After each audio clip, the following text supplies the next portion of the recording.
Shout out to Martha Stewart for doing whatever it is she's doing right here. Martha the Stallion. She looks good to be 94. So then the joke was, RuPaul's a smart individual. He did the commercial as both because he know women get paid less. All right, moving on. He asked her when police gonna stop killing unarmed black people. See what she's talking about. Alexa, when will the police stop killing unarmed black people? I don't know that one. Not even Alexa knows. Wow. Nice cue. Thank you so much for joining us. God damn, I'm glad they set it off.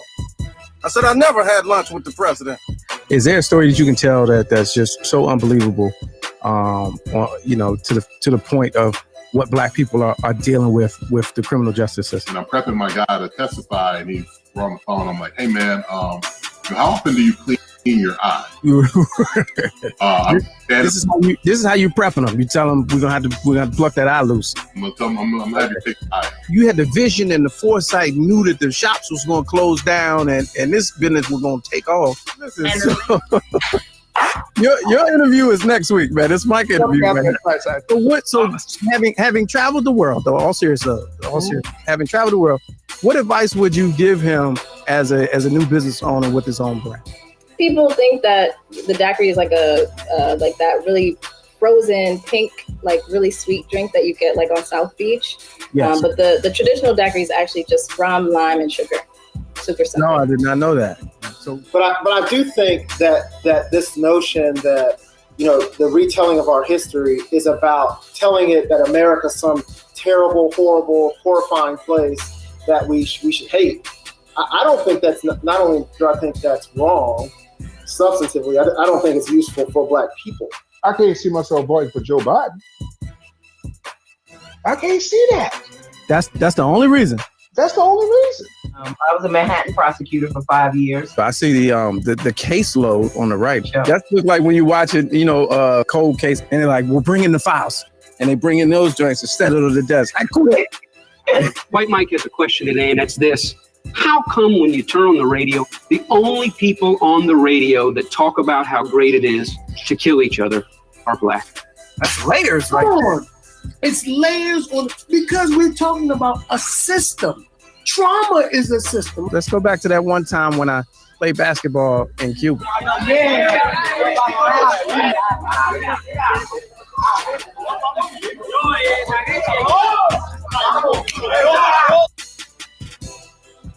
What next? Like, you know what I mean? How do you break the surface? Can I just be all the way real? Yeah. A lot of I want niggas to see me when I say it. Niggas, this is it. Yeah. All right, welcome to the program, ladies and gentlemen. That was a little montage, if you will, for all the some hot moments. A few, not all. A few of the hot moments of the first year of Let's Go Live. Round of applause. Yeah, we back in it. A little technical difficulties, but we live. Bart Ghani, happy Kwanzaa, December 31st, New Year's Eve, however you want to spend it. That's what it is right now. Something like a podcast. Let's go live. We are now live with Lamont King. I'm Lamont King. Let's go. Good to see y'all, man. Something we do here, Lord willing, Monday through Friday. It's been a wild year, man. Been a wild year, but we made it. Could have gone the other way, but it's gone this way, man. Monday through Friday, 6 p.m. to 7 p.m. East Coast time. Shout out to everybody watching on the West Coast. First timers, welcome to the program. Good to see y'all. Thumbs up in the chat if you can hear. Some people said they ain't hear the video. It might be on their end. I hope so. Thumbs up in the chat if you can hear. Good to see. Repeat offenders and our regulars, man. I'm going to give y'all a shout out today. It's a holiday, man. I'm going to give y'all a shout out. Even though if you ain't bring nobody, I good to see you, Deborah. Jay Elite, our platinum executive diamond sponsor. RA815. Good to see you, Teron, Nola, all the regulars. Jared Williams, welcome to the program. Never heard of you, but good. Glad you made it through. Brandy Bates, 4 more years for the Great White Hope. Okay, we'll deal with you a little later. No trolling. This is a no troll zone. We don't acknowledge trolls. I give you no energy. Keep it moving. Yeah, man. That's it. Hey, so this is what it is, man. Year in review. We're gonna get right to it because we started a little bit late. Got to bring some peoples on, man. We got to talk about it. We're gonna do the year in review, recap 2020, see what it is for what it was. All right, first up, let's see if I can make this happen. Testing out some new features here. All right, all the way from North Carolina, The big homie, you could have heard him on Joker's Wild segment on Karen Hunter Show when I hosted. My man, Jay Bliss. What's good with you? Hey, what's up, man? How you feeling? Good, man. How's everything with you? Yeah, listen, I'm just like you, man. 2020 is finally gone. Like it can't get no worse. Yeah. Well, not yet. Slow down. Well, we'll see. But I mean, this is probably, since my years on this earth, this is probably the worst year. I have no other tragedy or life-changing events have happened more than 2020. All right, we'll get to that in a second. Let me bring you on. All right, also the big homie out of DC, one of DC's finest comedians. You know him, you love him, Mr. Eddie Bryant. Ladies and gentlemen, what's the good word? What's up, Holmes? What's up with you? Is that fur? Is that an album cover? What are you laying on, champ? Oh, no. That's alpaca. That is 100%. That's 100% Al-Kia faux fur. You got a block that. Refurbished. Was made out of old Furbies. Remember the toy, the Furbies? And they turned these joints and recycled and made pillows. It's nice, man. You gotta block that shit. This is alpaca. That's right. All right, our executive producer, ladies and gentlemen, representing Detroit by way of New Orleans, Mr. Clarkson down the hall in Studio G. What's popping with you? Hey, what's going on, good people? Happy New Year, happy Kwanzaa. Most importantly, happy Kwanzaa. Welcome to the program. What's the shirt on? What is that? Who is that? Oh, you already know. Oh, nice. Sade, man. You know. 20 years old when I found out that wasn't that bitch's real name. I was so disappointed. Yeah. He's still fine though. Yeah, oh, absolutely. And last but not least, our New York bureau chief from All Fun and Games every Friday on the show. Please, ladies and gentlemen, welcome to the program, John Watson. What's good with you, Playboy? What's up with you, fam? What's up with you? Hey, yo, let me tell you something right now. I couldn't stop laughing because my man Eddie B looked like we was interrupting him. He was about to fuck. Like, who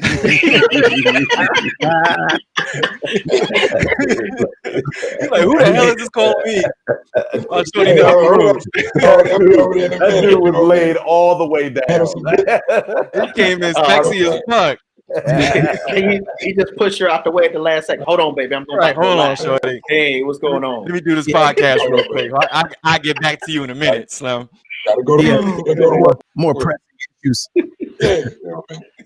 All right, so here we go, ladies and gentlemen. This is it, man. We got a little panel situation going on. We'll give it a year in review. Now, for those of you watching, I did include some feminine energy, but we had some circumstances beyond our control, some rescheduling, some under the weathers, and we lost. Actually, not lost.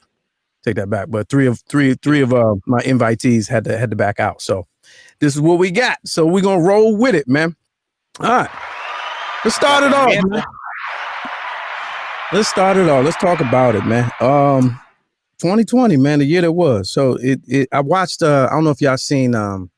Shout out to India Sweet. She put me on the Death to 2020 on Netflix. Did y'all see that? I watched that. Good watch. Watched that last night. Good watch, man. I was like, oh, this was everything I needed. And, yeah. That and the way they put it together and who they had in it. When y'all get a chance, Death to 2020, awesome stuff. But they started in chronological order, so I wanted to do that too today.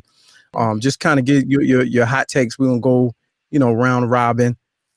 Just your hot takes on what happened when and where you were. So first, at the beginning of the year, if you remember, January, we were coming fresh off of impeachment. Mm-hmm. So that really set the tone for the year. Yeah. Because I don't know about y'all, but I thought we was about to get one. I thought we was about to go down in history, and we was about to, how they all say, "Give me one." I thought they was about to give me one, and 45, he ducked that in January. They cleared him. He got impeached, but the front page of the the New York Post or whatever it was, Washington Post was like, nothing, no fraud found and all that. I really thought they was going to get him up out of there. What did y'all think was going to happen once he got impeached officially?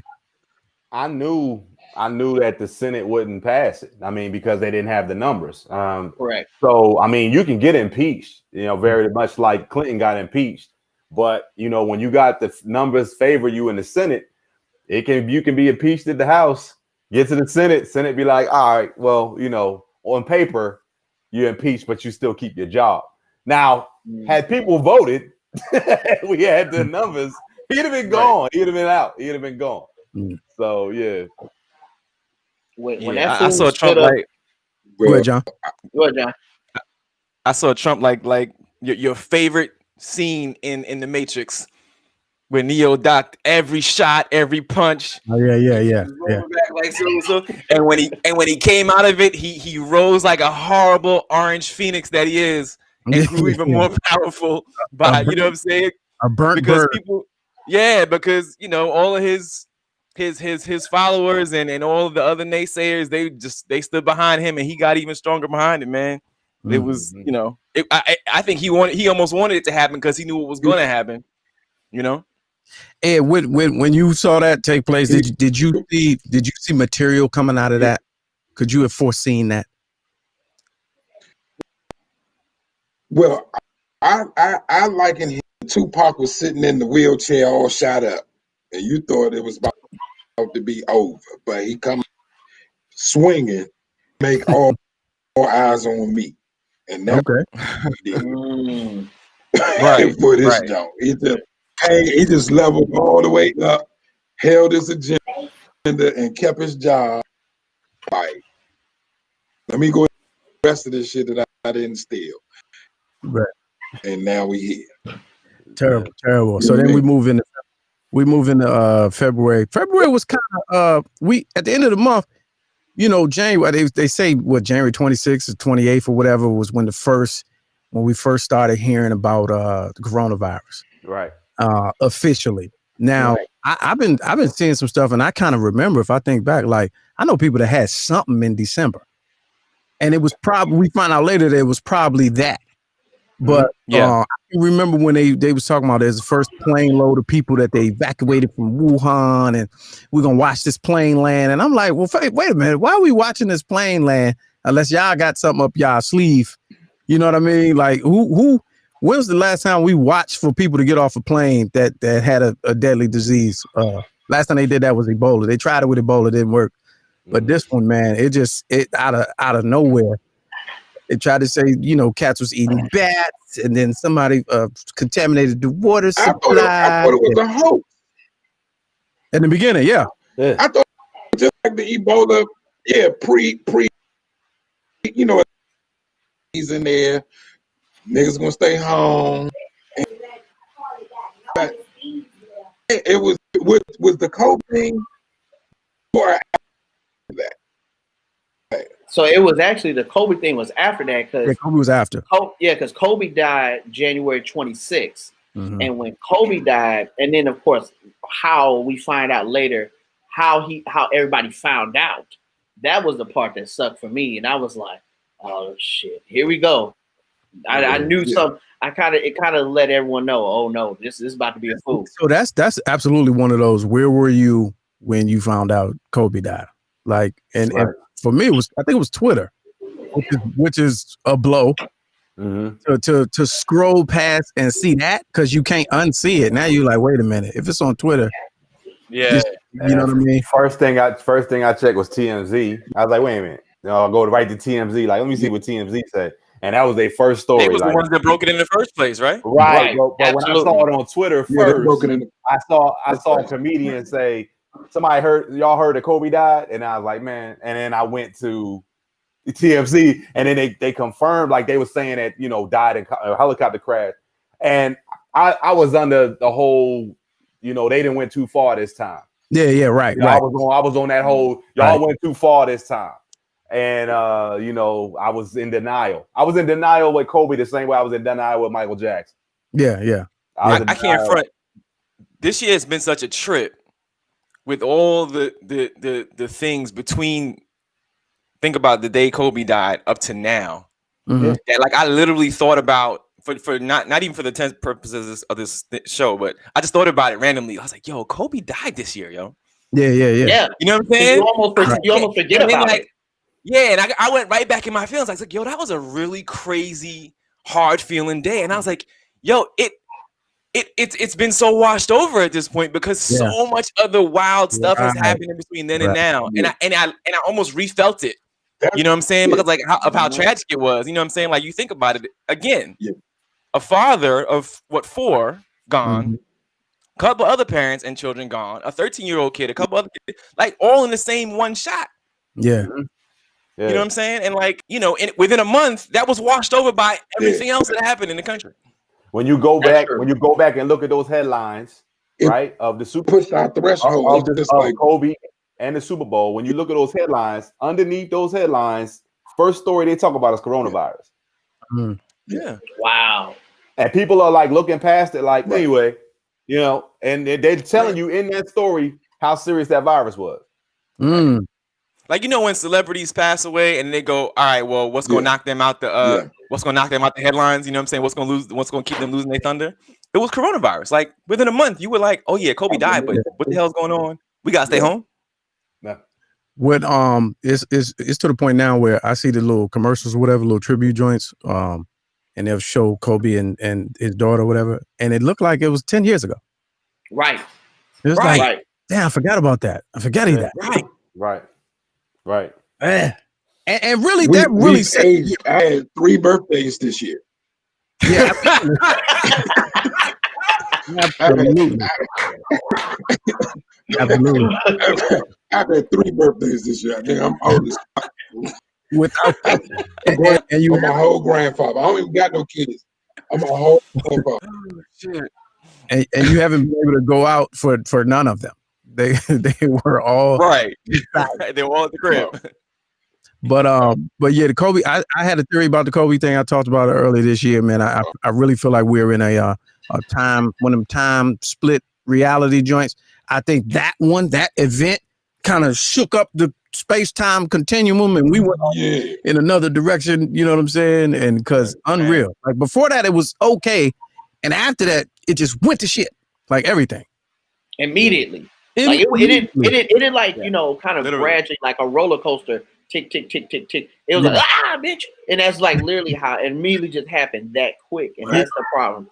That's what really kind of just drove me. It was by April. So that's what, the end of January. By February, March, we watching Italy and you know, Europe and all that on the lockdown. We like, whoa, man, that's crazy. I hope that don't never come here.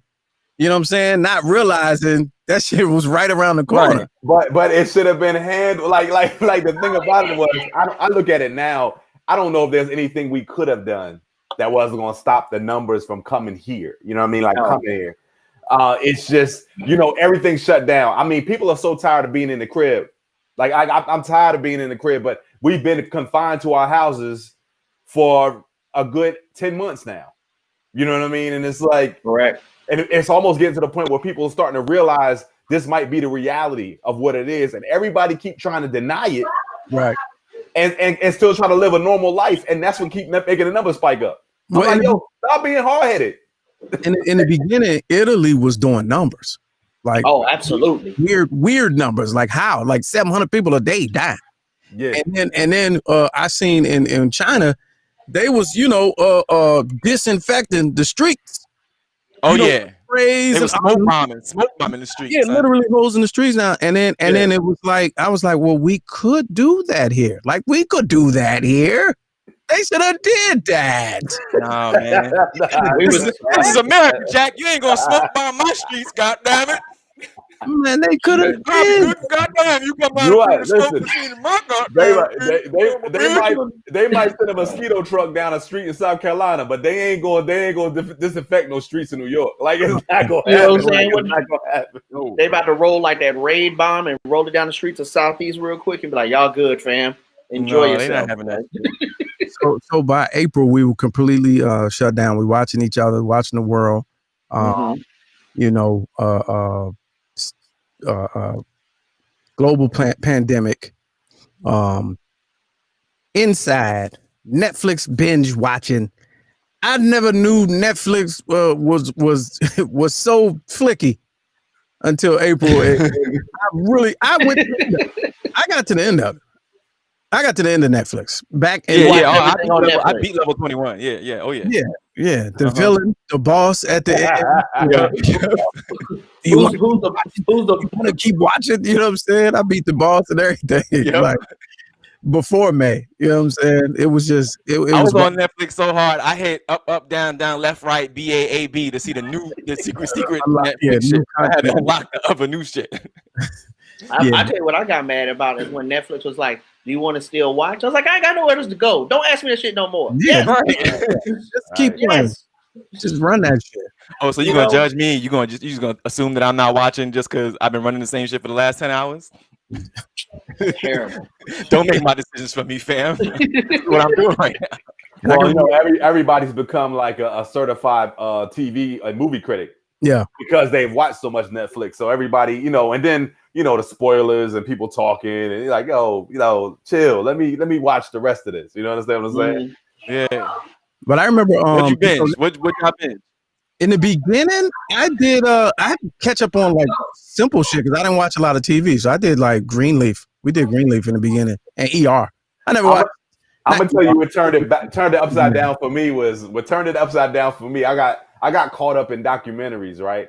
So Don't Fuck with Cats was the first one that tore me out of frame. I was like, yo, this is crazy. And then it was the Tiger King. Like Tiger King, Tiger King. That was so huge. It wasn't to get into. It was I can't believe this is getting this stupid. Yeah. Like it was getting worse and worse, and I just kept watching the train wreck. Like this is stupid. Like this is.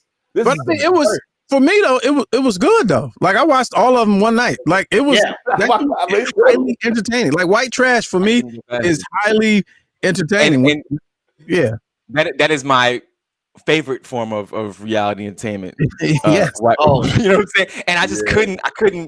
But Don't Fuck with Cats, I was all in. I murdered that joint, like, and no pun intended. But I murdered that joint the first night.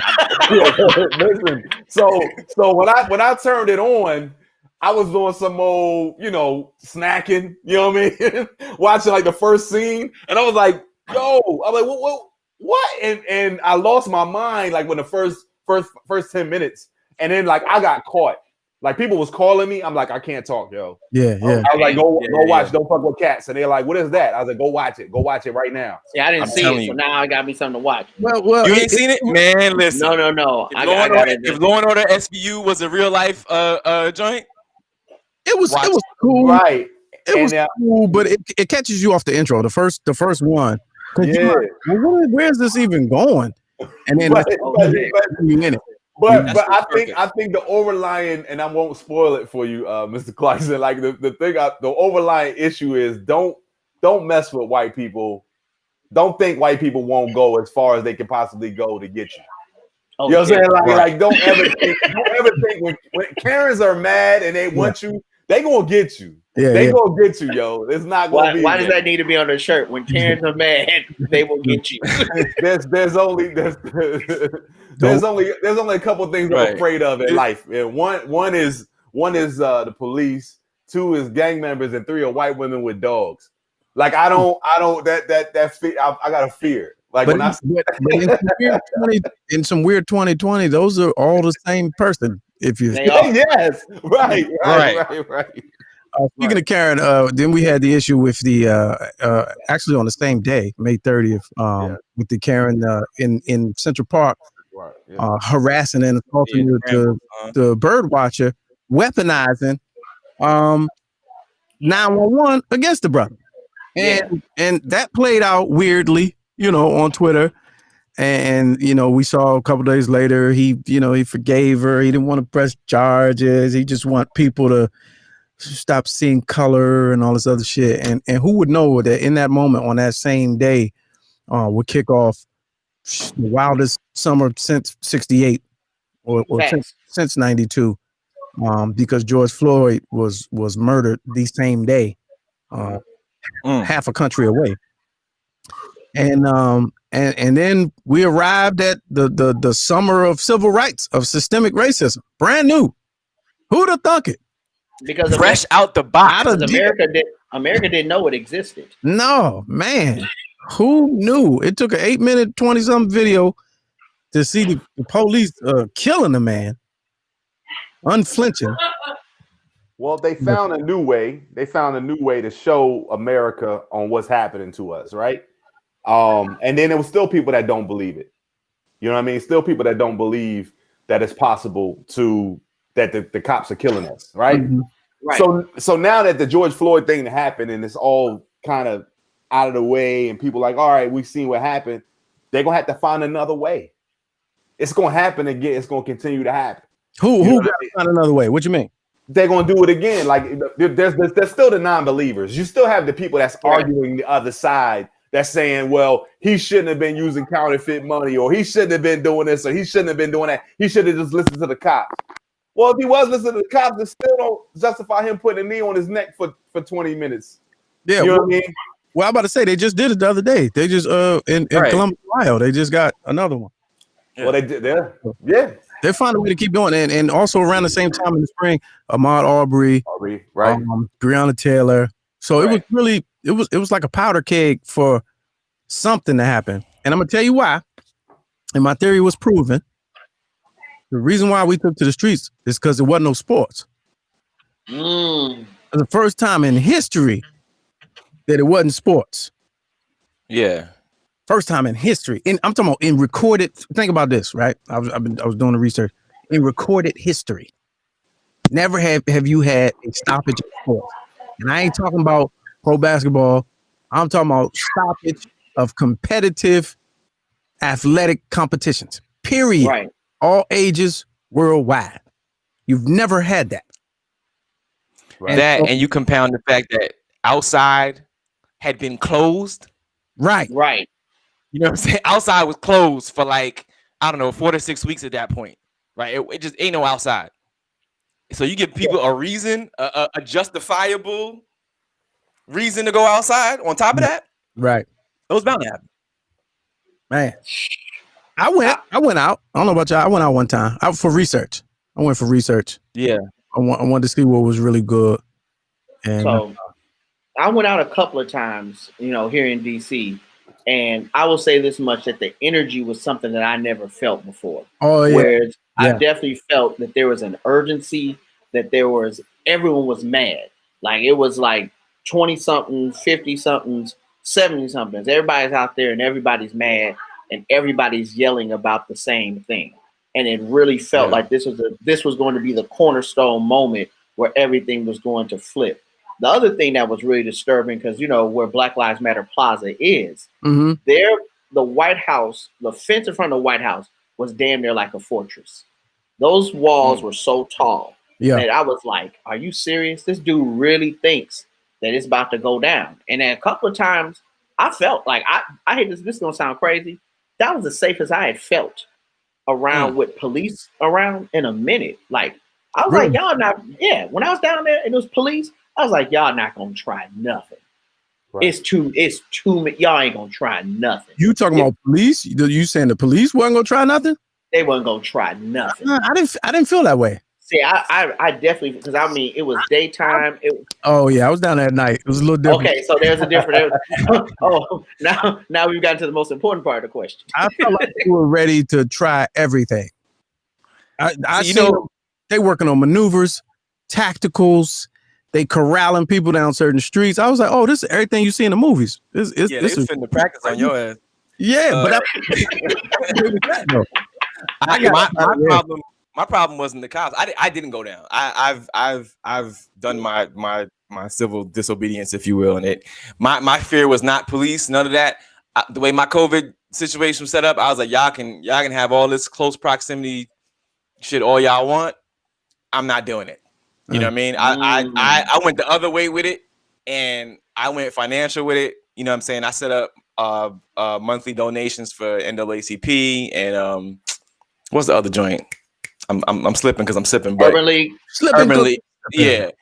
I set up my monthly donations for them, and I was like, you know what? Because some of y'all motherfuckers gonna get locked up and gonna need to get bailed out, and I'm gonna just go ahead and keep contributing to these funds. You know what I mean? So if we look at the picture highlighted to the left, there's an individual who has a similar build as me and fits the description. So I decided to take a picture of said individual. Graffiti. But yeah, it was one of those type of things. Yeah. Hey, Lamont, I really like that mask you got on, though, bro. That's a nice mask. Well, he has on a mask that I too got bought And on. what we also learned in 2020 that them masks, them little ventilation joints in them ain't worth shit. No, sir. No. No. We thought we was doing something. We thought we was doing something for $29.99 off Amazon. Come to find out, them joints is susceptible like shit. And that particular mask right there, man, it took me 8 weeks to get. All right. They ended up giving it free. It was a cycling mask. I thought I was doing something with the cycling mask, and man, that joint was nothing. Yeah. That's funny, bro. So, That's funny. But that was a tricky period of time this summer, man. Highlighted a whole bunch of ugliness in America. There was a lot of underlying layers too, man, because we saw a lot of moves being played. A lot of people want to talk conspiracy and all that, and 5G and martial law, and there was undercover agents out there, breaking glass and starting fires in these major cities and leaving bricks out and leaving piles of fireworks. The wild thing for me was, regardless of what you believe, there was a lot of video of a lot of shit happening, and people, the trickery is so heavy now. You literally don't believe what you see anymore. Like, people really don't. I mean, they showed the white folks coming with carloads of bricks, and the man is like, hand this, take this $20, take these bricks and just start tearing up shit. This is the video. And people were like, well, you don't know what the conversation was before that. What? Right.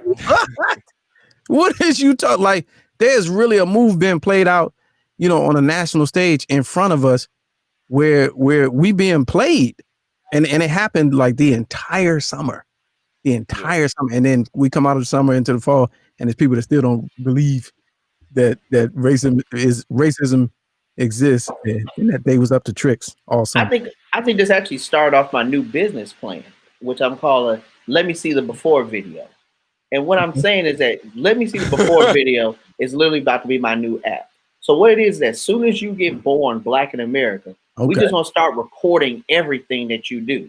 So God forbid if someone says, "Oh man, you've just been shot by the police," and someone says, "Well, let me see the before video." Guess what? Thanks to my app, you got all the video. Okay. You can watch their entire life. Therefore, you can't say, "I need to see the before video of what happened," because everyone's like, "Well, we don't know what happened to 2 minutes before the police start choking him out." Right. Why do you need to see those 2 minutes? Well, that's important because if I didn't see the before video, then I wouldn't know. Yeah, you know what?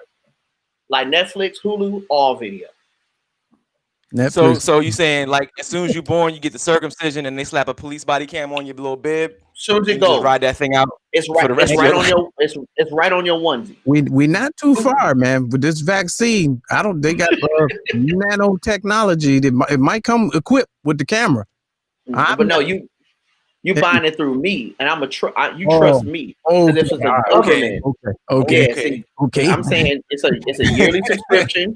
You re-up every year. I didn't realize. Okay, got it. Also, so I got real quick, Jay. So you like in the part of America where like South is spelled with 2 F's and not a TH, right? So like, what was the vibe? You know what I mean? Well, I know DC was up here protesting, but what were they doing down there?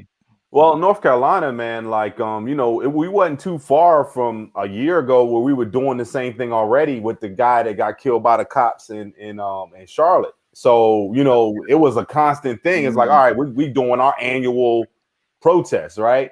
But I think the difference here was the other people that were marching. It was more of them this time. So that's when you didn't feel like the cops was going wild out and get into the crowds. But you had the tear gas and stuff like that with the same stuff that happened certain nights, but it was more consistent with this time because of the other people that were marching as well. So I mean, they came in, with us. The difference is, when they did the Black Lives Matter mural down the main street in Charlotte, I had a dude that came out like the second night and skidded out on it, like he burned his tires through the whole thing and just rolled down the road. So it's like, you're not going to be able to rock that too far, too long in a place like, hit down the south. We still a red state. Yeah, I mean, it's like it's like we can say we say. I still rock my Black Lives Matter shirt, and I get my stares at the store. But I'm also standing there like, if you want to have a conversation about it, we can have a conversation. Yeah, you know what I mean. You want to wild out about it, we can wild out about it. But while my kids is here, we can have a conversation if you want. But I'm still rocking the shirt. Speaking of conversation, we had also our first ever Juneteenth, our new American holiday. Correct. We were allowed to talk about this lovely holiday. First annual First annual Juneteenth. Yeah. Who would have thought in 2020 we'd have had our first annual National Juneteenth? It was the first time I got paid. I got paid for the day. But I saw the survey on that. Like, people were asking, like, Black people, when did you find out about Juneteenth? Like, on real, like a real question. Like, when did you find out about Juneteenth? And I was like, yo, embarrassingly, like, I found out in college. Like, I went through my whole high schooling. That's terrible. Yeah. But that might tell you why it's terrible. It's not your fault though. No, I mean, I get that. I mean, y'all probably could have read more, but at the same time, I didn't know until college. I was gonna say it's terrible because I didn't find out until after college. So there's that. Yeah. Right. I was gonna say that's fair because I didn't find out until after college. Right. And then I live next. Like I always go ahead. Go ahead. No, I said I live next to. No, I always do like. I live next. I always knew 4th of July was. I had a feeling about 4th of July from like when I was small. I was like, I knew the math as far as I know. We were still, Black folks were still in slavery in that time. So I always felt a certain kind of way about 4th of July, round about high school. I just wasn't aware of the Juneteenth part. You know what I'm saying? So like after a while, I stopped doing the whole 4th of July thing and like wanting to go see the fireworks like that and blah, blah, blah. I just didn't know we had our own ish to do. The first time, all jokes aside, the first time I heard it was Jason's lyric. Okay. Really? That was when they went to the fair. Right. That was, and then I was like, well, what is that? And, and I thought it was something that was only done in Texas. Oh. And then, but there are a lot of Texans who have migrated in other places. So there, it kind of was a South thing. And being next to DC, I didn't know that Emancipation Day was a thing. And Emancipation Day is big in DC, but it was in Prince George's County where I grew up. So it's all types of shit that they just they just hide and you just won't even know. I was going to say. So you saying that Jada helped you with your spiritual awakening? So you got untangled from that idea. Entanglement day. Right. Entanglement day. She's a bee. That was this year too, right? That was this year. That was this year. Yeah. I guess growing up with a history teacher, my father, and now teaching history, I was always cognizant of it. And then, my dad was like, man, we ain't doing nothing until we read Frederick Douglass saying, "What to the slaves the 4th of July." Now we can have the ribs. Literally, that was like before grace. We're going to read this speech. Now the ribs and potato salad will be brought out. But and even I'll say this much, even in curriculum, social studies curriculum, there's nowhere where it's even listed as a standard to be taught. Like honestly, if I was getting evaluated as a teacher in secondary education and I did a whole lesson on Juneteenth, someone could mark me down as ineffective as a teacher because guess what? It's not correct. It's not connected to the curriculum. Yeah, and that's all a hustle. That's the game too. Yeah. So how do you drop those nuggets? Yeah. Play Jason's lyric in class. How do you implement that? So I showed a scene in Jason Lyrics where they go in the alley. No, I'm joking with you. Yeah. I was gonna say the Bobby field, the little Lily field. You know what I'm saying? I got teenagers and they in school, but I mean they get what they learn, but I'm always feeding them stuff. So it's like they go to school and I always go, yo, like you learn what the teacher is teaching you, but always look at it like, turn your lip up, touch the top of your nose with your lip, because you just understand that they're not giving you the full truth. Do you think we're gonna have the same energy 2021 Juneteenth? America, not us. America. You think it's gonna be the same? No, not America. No, but it's important for us. It's important for us to hold on to that and rock it out the way it's supposed to rock out. People got to understand that black people are trendsetters, and we always gonna be trendsetters. And Juneteenth is going to be as big as we want it to be. You know, it can get to the point where everybody's having blowout Juneteenth sales at all these department stores or whatever because of what we do and how we carry it. If we want to make it a big celebration and make it a week-long event or weekend deal, it's going to be that. And jobs are going to have to be like, yo, all the black people going to want to take off this weekend because Juneteenth is this weekend. It's going to be what we want to make it. Here's my sober thought on Juneteenth, right?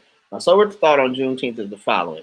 For a large population of black folks, it will mean everything, but it will not mean anything to the rest of America because there's no white voice in Juneteenth. Right. Like with the pride movement of the LGBTQ community, there's a white voice. There's no white voice in Juneteenth. Therefore, there will be no sales at Target or a Juneteenth shirt.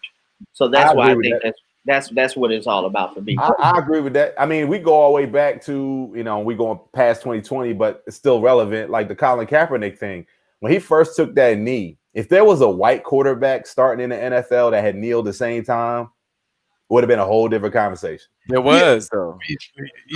Not kneeling. What was my man's name? They named it after him, kneeling. Tebow. No. Tebow's religion was kneeling for religious practices. There was this is the title of my next book. There was a white guy.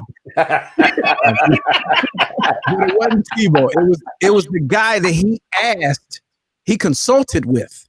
That was the former Army Ranger though. Right. And he was like, don't sit down, kneel. Like, don't sit down, kneel. Right. Yeah. So historically, there was a white guy who played a part, and so there was a voice. He gets pushed to the side. They don't even get mentioned. Right. When he's the one that really gave Colin Kaepernick permission to, you know what I mean? And speaking of white voices for Juneteenth, they'll find a way. They will find a way because the officer that traveled to Texas to be the hero. He has to be the hero. You gotta include him. So Galveston's he like the new Columbus. Galveston, yep. Yeah, he'll be the new Columbus. You can't have Juneteenth without Galveston. So Juneteenth for me, two things. One, I talking to my kids about it for a couple of years now, right? So I kind of put them hip to it. And what validated for me was, I think not too far as I talked about it, then Blackish did a whole kind of animated episode on it. Yeah. And I was like, you see, that's what I'm, you know what I'm saying? Right. So they were like, oh, this is what you, I was like, yeah, exactly. So they knew already. So like, it made me feel, as a father, I felt like, okay, see, they already knew that. Right. Two, internally for work. So really quickly, so my time off with work has changed to where you have to list out all the holidays and national holidays you're going to take. It's kind of on your own to say which ones pick and choose you're going to do. Now, it's not standard. You just automatically get X, right? And in them rolling this out to us, right? Because I've been a bit more vocal in my workspace. So like when my boss rolled out the idea of it, she was like, blah, blah, blah. And she was like, and for Juneteenth, Watson, she's like, you can, she recognized that Juneteenth should be recognized as a holiday as opposed to skipping over it. I'd have been, whereas before it wouldn't, she was unaware of it. You know what I'm saying? And like, so she has that awareness now. So even if it's not a global white people thing, like, when you touch people and you kind of let them know what's up, they'll put it into their lexicon. So they know and they're aware that's a but thing. See, I'd have been an asshole in the room. I'd been like, whoa, why are you singling me out? You know what I'm saying? No, she's been educated. I'm saying been educated. No, that's fine. I still would have been the asshole just to antagonize her and be like, why are you singling me out? You think that's fine? I'll take it. And I'm celebrating Juneteenth. Why is there full disclosure, I'm the only black person, so it's nice. Well, I would have told everybody, like, yo, with Juneteenth, y'all supposed to all give me a gift. Yeah, you should be like symbolize my blackness. So all the Timbs, all the bomber jackets you want to buy me. Not the Timbs. All right, let's welcome in Big Zo, ladies and gentlemen. Welcome to the program. Man, hey, I love what y'all doing over here, man. You doing it too. Original Street Senator. What's good with you, boy? Hey man, listen. We only got a little bit of time left, baby. Wait, That's wait, all. in the show or in the world? What are we talking about? What countdown clock are you referencing, sir? Yeah, I need clarity. It's some Watchmen type shit. Like, what do you mean? What do you? Right. Get my affairs in order real quick. I'm saying enjoy yourselves, man, for this new year, man. Big up the Peanut Gallery. Big up everybody that's holding down Lamont live, Lamont King live. Like, you know, let's go live. You know, everybody holding this down, man. This is true. Like, we much of this. And I no! That's what happened. Oh, wait a minute, he back. Hold on. Okay. You said we don't get too much of this. You back? Zoe, we can hear you. We can hear you in the background. And he was getting ready to tell everybody what stocks to buy in 2021. Yeah. Right. Every gem we needed to know for the new year. And when the aliens coming back and everything. Come on. Hey, wait a minute. Zoe, I can hear it like, well, maybe he can't hear us. That's what. Wait a minute. Let me hit refresh real quick. Yeah, everybody pause. Get the reverse G's. Yeah. Okay, yeah. This like Macho now. Just like let's go. It's the agenda. Let's go live with Jay Bliss. Let's go. Welcome to the Bliss Zinger podcast. All right. You took back control of the show. Almost. It's like the first 5 minutes of Tenet. You let the inmates take over the asylum. Like, yo. Okay, so more 2020 shit while Zoe gets his G's together. Tenet. So that shit was Tenet, terrible. I watched 20 minutes of it. I couldn't get through 20 minutes. And don't tell me I'm not intelligent. Oh, it was awesome, man. Don't you dare tell me I'm not intelligent. No, sir. No, sir. I loved it. And it's unfortunate because it was supposed to be kind of a breakout movie for him and for the studio that put it out, and they had to really maneuver and figure out because it was supposed to be a blockbuster for 2020, and they couldn't. Once the movie theaters closed, they couldn't really figure out what to do with it. They didn't want to put it to the streaming platforms because that hadn't been tested yet. Right. You know, little did they know that if they did, they probably would have made all the money because Trolls was the first one to do it, to go streaming. Now they're saying movie theaters may not ever open back up because it was a working model. And Tenet should have did that. Tenet went back into the theaters in August, and nobody went to see it because they couldn't understand it. Clarkson, let me do my impression of Tenet. I'm gonna do my impression of Tenet for you. Okay. Oh no. Backwards. Nah, no. I'm not gonna let you do that. I'm not gonna let you do that. The audio was mastered terribly. It was mastered terribly. Awful. For a major big budget movie, the audio was awful. It was awful. So they might remaster it. They might go remaster it. Get our garage band in. But yeah, right. So couldn't hear nothing. Is it of the ilk of a Memento? Same guy. Okay. Interstellar, Memento, and Inception. Okay. Inception was dope. The same shit. Memento was dope. Yeah, same shit. But you couldn't. I defy you to try and hear Tenet. Go ahead and try. I'm gonna check it out. You just got to turn it. Put the subtitles on and everything because you're not gonna hear a damn thing, son. You just got to turn it. All right, let's go. NBA bubble. Changed the game for sports. Every couple of the leagues we saw during the year really tried to maintain their viewership and their execution. Some of them fell flat on their face. I think the NBA was the first one to get it right and have success with it. I enjoyed watching basketball, and it has completely changed the way I watch basketball now. Like, and the tricks, bells and whistles, the audio engineers who run the NBA games they needed them in Tenet. They definitely needed them because, man, these games are amazing. I swear it's people in that arena. With the fake two sounds. Yeah, it's well done. They need every Emmy. They need daytime Emmys. They need nighttime Emmys. Yeah, because that sound mix. I mean, and it's carried on to other sports now because they figured it out. Right. Well, I like the way the Eagles, when the Eagles had their first game, they had the booing piped in. I was like, yo, this is great. Like they boo their own team, like, yo, boo, like 3 and out, boo. I was like, yes. I was like, that's authentic right there. Like I was perfect. I was perfect. It's like 2K, it's like 2K whatever, except it's actual people. Nice. And they do it. It's so clutch now. They do it where, as they're running down the court, you could turn over, and in the middle of the play, the shit changes, like from offense to defense. Like it would if you were there watching the game. Man, it's awesome. I'm here for it. I still think there's an asterisk on the 2020 world champion LA Lakers. I don't care what you say. There's an asterisk on the whole year. Okay, so I got a question. I got a question. Asterisk bad or asterisk good? Doesn't matter. Yes, because if you asterisk I want to know something, why it's an asterisk though, because if you asterisk something, you're either it's like a strike season is just like Barry Bonds' name in the history books. There's a question. All right. Wait a minute. You say just like a strike season. So in essence, you're telling me as a Washington football team fan that y'all only got one Super Bowl. Wait a minute, what are we talking about? You said a strike season. I'm not a fan. You said an asterisk, right? Oh, they won during the strike season one time? But won 2 during the strike season. Then yes.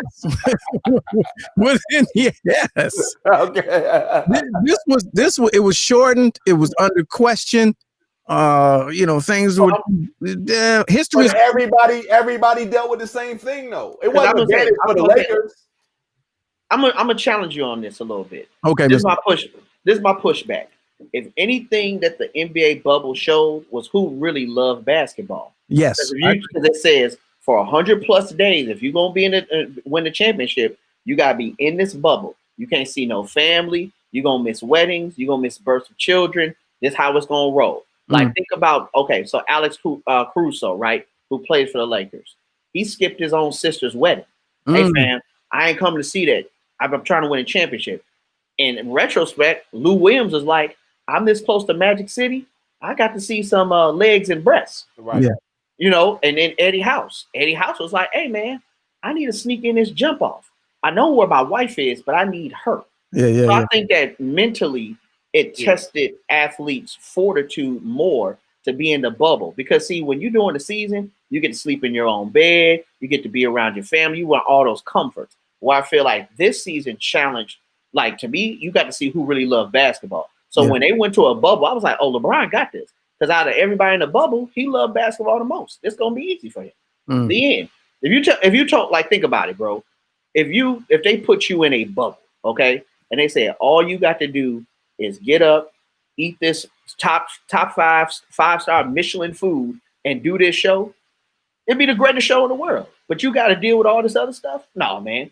Can't asterisk that season. I feel you, but because 2020 the year has an asterisk, then sports competitions and halfway, like football is all over the place. Football is a mess. I mean, oh no, it's terrible. We're playing tomorrow. Oh, well, guess what? 12 people tested positive. We're not playing tomorrow. We'll play next week. Like, weren't they having like Tuesday night games and Wednesday night? Yeah, like it was crazy. Like it's crazy. But I think it's the bad thing about that is I think the NFL is gonna try to find a way to have a game every day of the week. This was the first time they're like, you know what? We're gonna be trying to do NFL every day of the week, and it's gonna be horrible. It's gonna be absolutely horrible. Yeah. Man. 2020 just bang out the horns. Yeah, like just I thought they should have did with the NFL was they should have not did the bye weeks. Like they should have let everybody play every week. And then if you have a breakout, you put the bye week then for that game.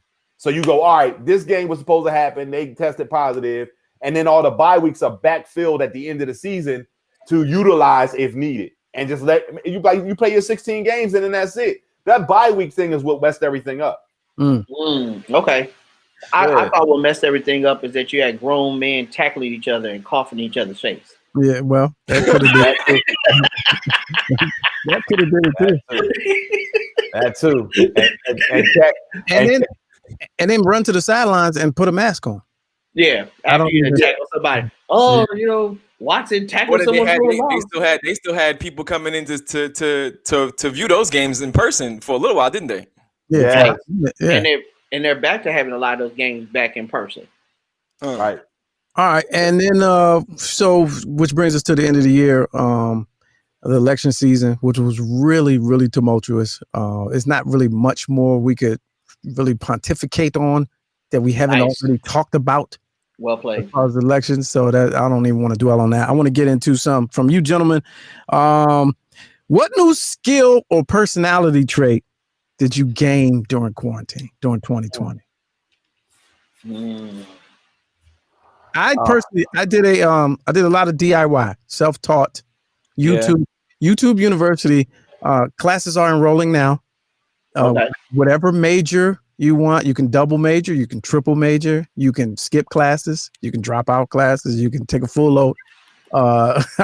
YouTube University. When I tell you, pause. If you you get a full load, a half load. If you want to learn anything, man, just jump off of Twitter and go right to YouTube, man, and just put in what you want to learn, and you legit can sit there and that was probably my new skill is home renovation DIY.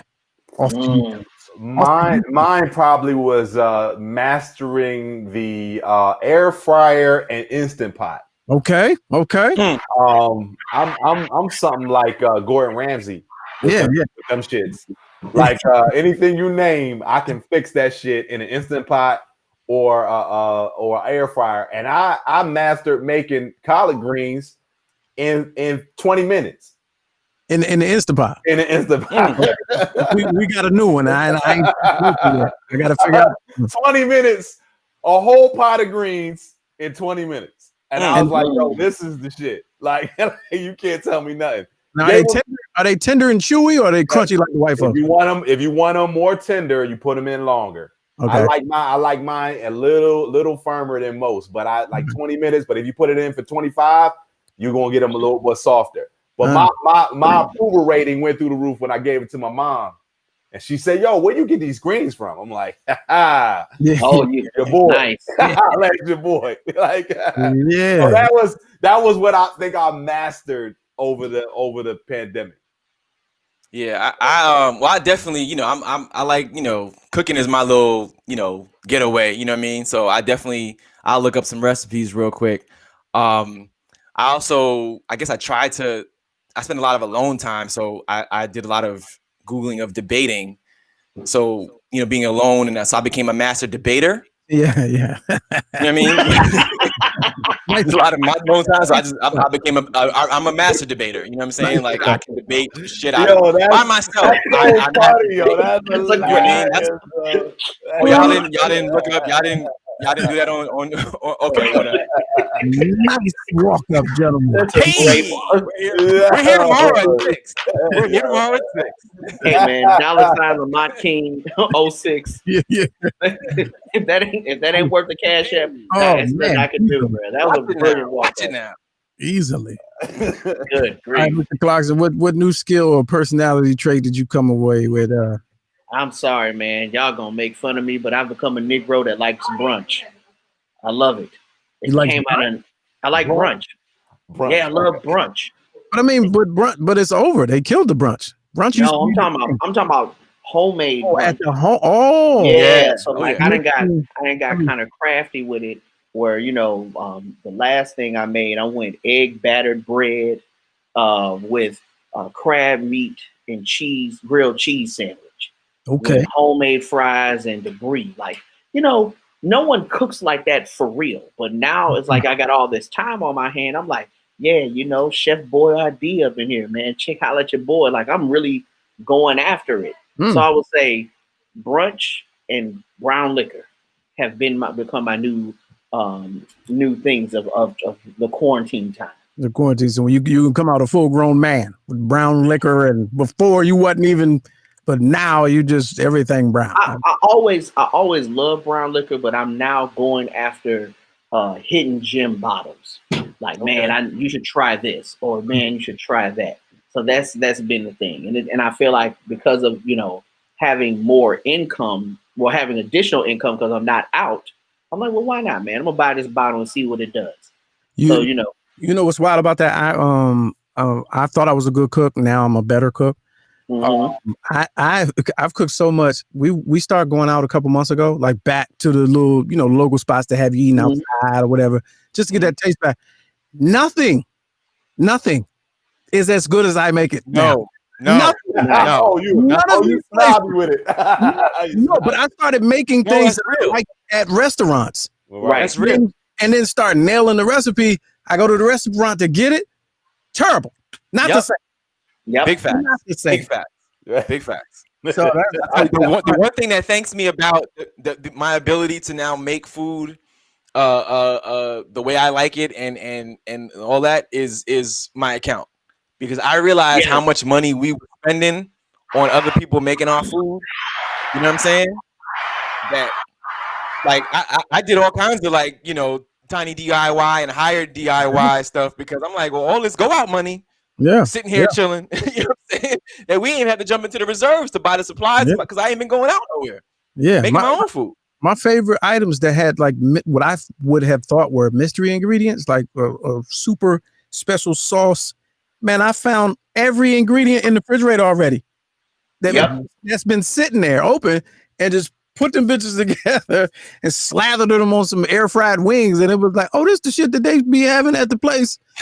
$19 for 6 wings and happy hour. Right. Yeah, with no MSG. With no MSG. Yeah. I laugh because my dad ruined it perfectly for me. He said, I'm gonna tell you something. You're gonna find out a lot of things are garlic aioli and basil. Yeah. And I went, what? Yeah. And he was like, it's garlic aioli, basil, or cilantro. You're welcome. And walked away. And I was like, well, that's my father. You're paying for time and labor. My new base sauce, duck sauce. You can start a lot of sauces right at the little packet of duck sauce. No, the bottle. Okay. I'm out in the kitchen talking about. Let me go ahead and get this. Well, that's how I did start there. I'm not gonna front on my roots. I did start there. 20 of those in a little dish. But then I found the bottle at the Asian store, and I'm like, oh, y'all serve this shit in the bottle? Oh, it's an international aisle at every grocery store, man. Go to the international aisle. Yeah, but be fluke. It depends on where you go, because some of them be fluke. Some of them be half international, and I want to go. It's like if you go to Shoppers or the actual. I want to go where you go in the store and you can't read the label. Yeah, I want to go where they go. Yeah. I want to go where I can't read the label because it ain't in English. That's why. Okay. All right, moving on. What will you leave? No. Who pissed you off the most in 2020? Oh wow, that's easy. Ignorant people. Well, oh, you mean a particular person? Yeah, sure. Yeah, other than the president. That's easy. Oof, that's a tough one. Pissed you off the most. It could be a family member. It could be. That's a covenant title. Yeah. Most. A lot, maybe a lot. The most. Yeah. Who has an asterisk by their name in 2020? That's a tough one, man. That is a tough one. I don't know who pissed me off though. Who pissed you off the most, Lamont? Oh, I got it. I got mine. Go ahead, Lamont. Go ahead. Good. Now let me hear it, Mr. Clarkson. Daniel Cameron. Oh, nice. Oh. Okay. And I'm gonna tell you the reason why. To aid and abet the murderers of Breonna Taylor, and then be bold enough to say her name in a campaign season as a talking point. There is a special place in hell for you. I don't care where you go in this life. There's a special place for hell for you. And bravo to the men of Phi Beta Sigma, the chapter that he crossed, for taking his name off of their website. Oh, that happened. Jeez. Oh, yeah, so I'll take it.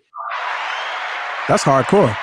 Yeah, you crossed in, and when it went down the way it did, those guys are brave enough to go, nah, fam. And I feel like that's the way you're supposed to do it. Wow. That's the way you're supposed to do it. Your money's no good here, fam. No more invites to the cookout. I had no clue. I didn't know that. Well played. So that reminded me of the person that pissed me off, and it's very similar. And in the same vein, Jerome was McAdams or Adams, the Surgeon General. Neither surgeon nor general. And the whole in March, he was one of the originators of the pre-existing conditions mantra brainwashing that I have never subscribed. And tell your abuela and your abuelo and your pop and your pop and dad. So absolutely ridiculous. And I just it just got under my skin every time I saw his face. I wanted to just run a rake across the TV when I said he's one of those that pissed me off because he was in the machine and he did a lot of the unnecessary brainwashing that now is a talking point for every black person. Like we bought into it. Mm-hmm. And the reason why, and I know there's somebody right now watching because they be on my Facebook page in the medical profession. They're like, but no, they're right. Here's why I say they're not right, or that train of thought is not right to put out in front. So when you say that, are you're saying black people pre-existing conditions we're affected the most? Are we affected the most because we're black? Like naturally, are we weaker? No, we're not saying that. Well, if you're not saying that, what are you saying? We're just saying because healthcare disparities and blah blah blah. Oh, then the issue is healthcare disparities. Right. Not black people. Not black people. Right. So you're conditioning me with that talking point, and then I absorb that, and then I embody that. Now I'm out here thinking. Now I'm ready to line up, take the vaccine first. You see what I'm saying? Because you done already told me that I'm more susceptible and blah blah blah. Right. When the issue is the healthcare disparities. Right. Why don't we trust you? Why don't we? Why don't black men run to get checked out over the years? Why is that? There's a root cause for that.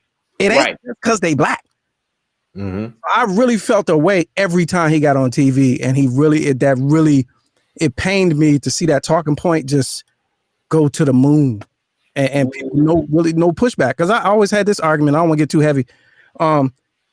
Would you agree that there's like malicious and killer cops? Yeah. Absolutely. Yeah. Why wouldn't you agree that there's the same type of white people in the medical profession? Yeah. Right. That part. Right. That part. That would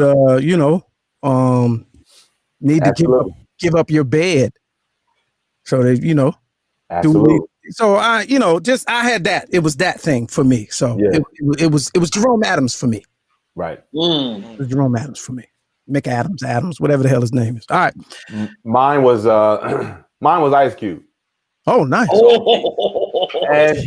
And here we go. Well, this is. I like your choice. The thing about it was, I get it. Everything you were saying was right. The politicians, we got to hold them accountable, and I agree with that part. Hold them accountable, but your timing was wrong, Ice Cube. Your timing was wrong. Like if you were speaking this, why were we not doing this within the first 4 years of Trump's administration to try to get this platinum plan or whatever it was that Trump had admitted? And then when you come out after the fact, after the election was over, and you make your second point and you criticizing the new administration, I'm like, well, wait a minute. The same administration is still in office. Right. Where's the criticism for that administration? Why are you not criticizing Trump at all? So you basically let me know where you stand. Because if you really feel this way about black people, then you should be criticizing all parties, not just one. And I think back to, early Ice Cube. Ice Cube was right on time with Malcolm X and everything like that. Malcolm X, if Malcolm X was still living, God rest his soul, wouldn't even have played that political game. His whole speech would have been black people upliftment. Stop looking for handouts. Let's get it done ourselves. You know what I mean? And the whole process of let's get this plan in place, and Republicans are the only ones that's talking to me right now. Well, that's not what happened, Ice Cube. Yeah. That's not what happened. You went there, they listened to you, and you refused to take the phone calls from the Democrats because they initially said, let's get in office first. But even when they said, let's talk, you refused. So you had an agenda, even though you won't admit it. You had an agenda. Your agenda was your candidate lost. And you need to come out and admit it. That's all it was. Your candidate lost. That's it. That's all it was. And anybody that don't agree with me, fight me. Let's talk. Yeah. Fight me. Yeah. We got 4 hours left. We can fight. Yeah, fight me. Go ahead, John. Can I give my? So my bone to pick would be, I don't know if I necessarily hate him or whatever, but was it Bob Woodward? That with all the recordings after the fact. This nigga had the recording since March, fam. Yeah. Imagine if he would have just came out with them then. Mm-hmm. What policies and procedures might have changed, but if nothing else, due to sheer public embarrassment of what this son bitch did know and didn't act on or didn't relay to the public. You know what I'm saying? Like how much less would we have had to deal with if, the people that are probably the main spreaders who walk around maskless and all this other stuff heard their man say, I know how it goes out. I know how it gets spread and blah, blah, blah. And I know how dangerous it is and da, da, da. But I'm not going to rally the people up right now because I don't want to incite the madness. He you know what I'm waits saying? Like, got something slick to say to pile on. Yeah, and not only that, but he did it to sell his book, fam. Like, you know what I'm saying? Like, it wasn't even, the concern of the people was not in the first frame of mind. It was, I'm gonna hold on to this until, make it my October or September surprise, as opposed to relaying some crucial information that everybody might wanted to know about, the man they call leader. Yeah. You know what I'm saying? And they did it for his own purposes and gains. That's disgusting because it proves once again that black people can't have nothing. That Negro dropped a mixtape before releasing his book. Yeah.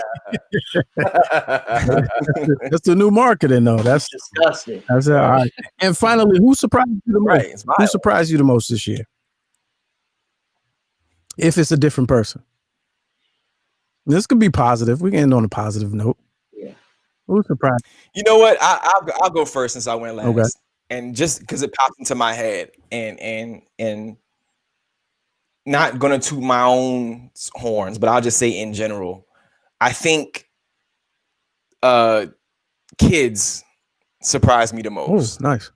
Because to have to be this young and to deal with, your world turning upside down and sideways in more ways than one, because these kids are real social animals. You know what I'm saying? They're very much not only social media, but their interaction and blah, blah, blah, and to take away pretty much social interaction in large scope by not going to school and not, closing outside and all this other stuff. And for them to have the level of resiliency in most part that I see, you know what I'm saying? I think that because you couldn't have taken away outside from us back in the 90s, dog. Like, what? Yeah.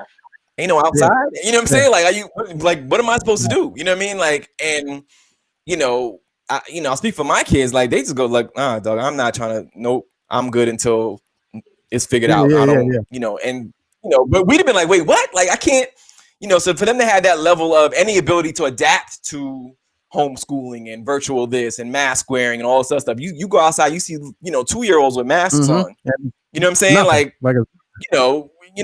Whereas before they'd been trying to rip that thing off, and now it's the new normal for them, and they're just, so used to it. I go, I went and saw my godson the other day, and I had my mask on all the time, and he was just talking to me like like it wasn't nothing. You know what I'm saying? Like, so that as far as surprise me, I'll give kids that one. That's what's up.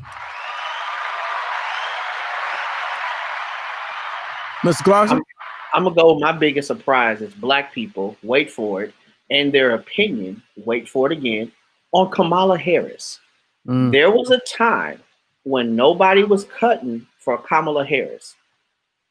Like, black folks weren't cutting for her. No, at all. And then, in fact, to the fact that the idea of her running for president was laughable. All of a sudden, the glass shoe fell off her foot. Midnight struck. They put it back on her heel, and all of a sudden, people were like, "She would make a really good president." Not she would make a good vice president. She'd make a really good president. And it's just very interesting how, in all fairness, she's been one of the most fight-worthy, going after policies, doing a lot of really good stuff in her position. and she was deemed not black enough. In an election season, she's deemed perfectly black, and now she's deemed good enough to be president of the United States. So that's my biggest shock. And I gotta co-sign that for you because you were one of the early ones defending her on social media. I'm talking about before, the moment her name was announced, not vice president. I'm talking about way back as a candidate. You were one of the first, and I remember looking to some of the pieces that you wrote, and I was like, oh, okay, I didn't really look at it that way. And I remember being around black women where you mentioned her name, and it's like, Scow. And I was like, what do y'all really have against her? And nobody was ever able to answer. Right. And then the moment she about to get in that front row seat, then everybody, it's all sister circle. It's just all, calling all the AKs to the polls. Yeah. HBCU, she's Howard, and everybody's, our black women are grasping for air behind her. Yeah. I was just like, I said she put up the bat signal, the Thundercat symbol, or all of that. When she said it, HBCUs and all that, Yeah. I was like, okay, yeah, I'm here. She claiming Howard, knowing she Hindu. I just want to say that. I felt like that was the right time to do that one. Knowing she Hindu. What are you talking about, sir? Yeah. Don't do that. We are in the White House now. We are in the White House now. No. We are in the White House. We are in the White House now. No. Because she damn sure ain't no Jamaican, son. You never hear about her daddy. Must not write letters. Well, to be fair, you didn't hear about Barack's pops either. So there's no. Yeah, but you damn sure knew he was African. Well, you did. Well, yeah. Because there's pictures of him in the book. He was in the book. Yeah. Kamala Harris pops is alive and nowhere to be found, son. We was talking because me. I'm like, what about the Jamaican side, son? What do I rep for the people and what happened? And then no. We are in the White House now. No. All right, who surprised me the most? That's a good one. I was gonna say black people too, but for different reasons. I was shocked. You know what? It's a weird take. I was shocked we didn't do more during the summer with the activism. Like we got out there because there was no sports, and it's not an indictment, but we got out there and we was really riding a wave of emotion. And then we let these little weirdos hijack the entire movement and get to fighting in the streets for 3 months while we went back inside. Right. And went back to our business and watching it like, oh, they crazy. Like, nah, we supposed to still be, you know what I'm saying? All this whole I ain't my ancestors and all of that. You supposed to be your ancestors because your ancestors was out there, throwing, going for it. You want videotape and be all black explaining. I'm recording you, right? Did you call me the N-word? I'm going to upload this video and everyone's going to shame you on the internet. I'm like, what? That's not conversation time. So I would say I expected black people to do a lot more. I'm proud of the Zoomers. I'm proud of the youngsters for really embracing that activism hat, that mantle, and really doing different things because you can do a lot digitally now, and affect change and all and cancel people and do all that. But I really thought people was going to do more in the streets. That was just me. So right. What surprised me is the insane brand marketing that happened with the Twisted Tea incident. Nice. Oh, yeah. What popped up on my timeline today from 2014, I asked that question at that time, what was the most memorable moment from your year of 2014? And someone said when the girl got knocked out on the bus in Ohio. When the bus driver knocked the girl out. You're going to jail now. And you're going to jail now. And in 2020, my man with the Twisted Tea, like for real, like I felt all that energy. Like I think when I watched that video the first time, I think I caught myself biting my bottom lip. Like I wanted him to hit that dude because I felt it each time he dropped the N-word. And I was like, yo, I want to be the one hitting this dude. But I think it brings up a good point in 2020. And it's one of my jokes. Like, white people, stop saying it. Just stop saying it. And if anything else, let everybody start carrying the Twisted Tea around. Just to remind white people not to say that word. like let that be the new claw drink, the new white claw. That's the official beverage. The official beverage of 2020. My question is this, though. Like, my question to you, Jay Bliss, is this: you in a marketing meeting for Twisted Tea? Do you run with it? Absolutely. Do you go with it? Absolutely. Like, what does that commercial even look like? They're gonna have their own shelves. They're gonna have their own shelves at every bodega, corner store, convenience store, their own shelves. Twisted Tea. Go ahead, John, because I got one too. I got an idea. No, that's what I'm saying. The ad guys are like, I got it. Oh, so what we do is, so here it is. It's a silhouette of a black man holding a Twisted Tea. No. So here's the video. Here's the commercial. All right. So is you mix Tenet with Twisted Tea. Right. So it starts with the open can spray and it goes backwards, and then it stops and it say Twisted Tea. It's better in the can. All right, there it is, folks. I think that's good enough to leave on. Good enough to leave on. On behalf of everybody that made this show possible, our year in review, Jay Bliss out of North Carolina. Appreciate you, Jack. Mr. Clarkson, our executive producer down the hall in Studio G, and our New York bureau chief, John Watson, who will be joining us tomorrow. All fun and games tomorrow at 6 p.m. I appreciate y'all. Happy New Year. Be safe. Stay inside. All of that. And, I say be safe in them streets, but ain't nobody in them streets. Yeah, right. Hopefully not. Salute to you, King, man. Hey, consistency, man. I like this. I appreciate it. I appreciate it. You'll be back very, very soon, Jack. No doubt. All right, y'all. All right, there it is, y'all. Our year in review. Thank y'all for tuning in, first timers. So we're gonna do a couple of new things differently. We're gonna do a couple of things differently next week. Start next week, man. YouTube and just my Facebook fan page. So if you're a Facebook friend of mine on my regular page, you will not be seeing the show there. Okay, you will not be seeing the show there. Because we talked about it yesterday, trying to get this. It's a numbers game, and we got to get to it, man. We got to get to where the money resides. You hear me? Beyond that, though, a lot of guests already lined up, jumping on for next week. It's going to be a big deal, man. Hopefully, in the new year, the blessings will be bountiful and plentiful, and we'll all be able to share information and be entertained and have a little fun, and take stress off, take the edge off of our daily lives as we get used to 2021. Don't think 2021 is going to be different the next day. It's still, shit ain't really changing from the night to tomorrow. So be optimistic, plan for the worst. Just be prepared, man. Buy ammunition, get you some canned fruit, and train. And I'll say that, and that'll be my last message to y'all. Y'all be safe.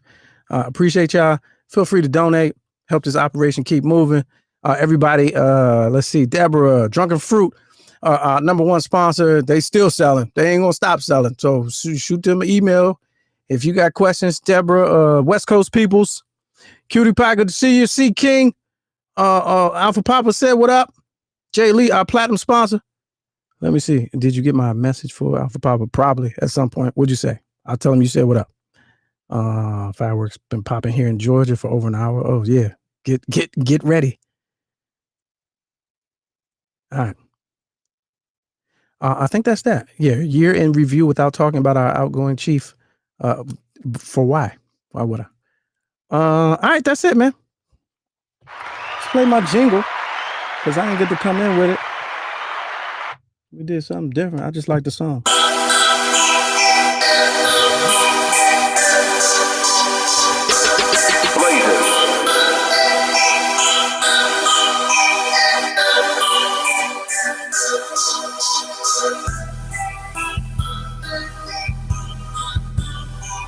Oh yeah, thanks to Eddie B and Big Zo for trying to get on, man. We get y'all G's up. We gotta get y'all some G's. Yeah, step y'all G's up, man. I wanted to hear from y'all.